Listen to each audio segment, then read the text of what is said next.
കാര്യങ്ങളൊക്കെ വീട്ടുകാർ തീരുമാനിച്ചുകൊണ്ടാണ് ഞാൻ പുറത്ത് വെച്ച് കാണാമെന്ന് പറഞ്ഞത്. പിന്നെ നമ്മൾ നേരിട്ട് കാണുന്നു സംസാരിക്കുന്നു ആദ്യമായിട്ടാണല്ലോ. വീട്ടുകാരെ കൊണ്ട് ഇഷ്ടമായതുകൊണ്ടാണ് ഞാൻ ഓക്കെ പറഞ്ഞത്. ഉപ്പ എന്നോട് പറഞ്ഞേനു.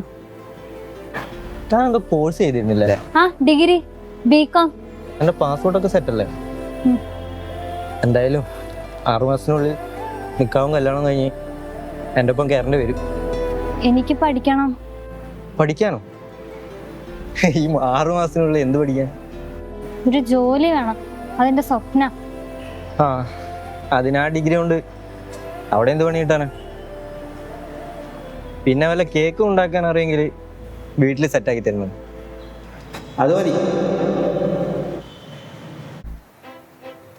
മോനെ ഇങ്ങനെ ഉണ്ടായിരുന്നു? എടി ഇത് വർക്കാവും തോന്നില്ല. അതെറ്റി? നീ ഒന്നും പറഞ്ഞില്ലേ നിനക്ക് പഠിക്കണമെന്ന്? അല്ല മൂപ്പരെന്താ പറഞ്ഞേ? പറഞ്ഞതോ?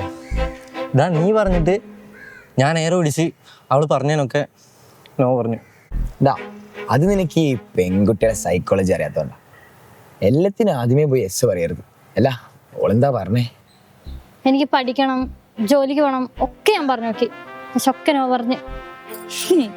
വരം ഗൾഫിലൊരു MNC അക്കൗണ്ടന്റ് ആയതുകൊണ്ട് മാത്രം തന്റെ സ്വപ്നമായ അക്കൗണ്ടന്റ് ജോബിന് ഒരു സപ്പോർട്ട് ആവുന്ന കരുതിയ മലർ മഴവിലഴകായ കനിവുളിത ഇപ്പൊ മേലോട്ട് നോക്കി നിൽക്കുന്നു. കല്യാണം മുടക്കണം. എന്തായാലും കഴിക്കുകയാണെങ്കിൽ ഓളെ തന്നെ കെട്ടു. അല്ല അവ ശരിക്കും വധിച്ചാ?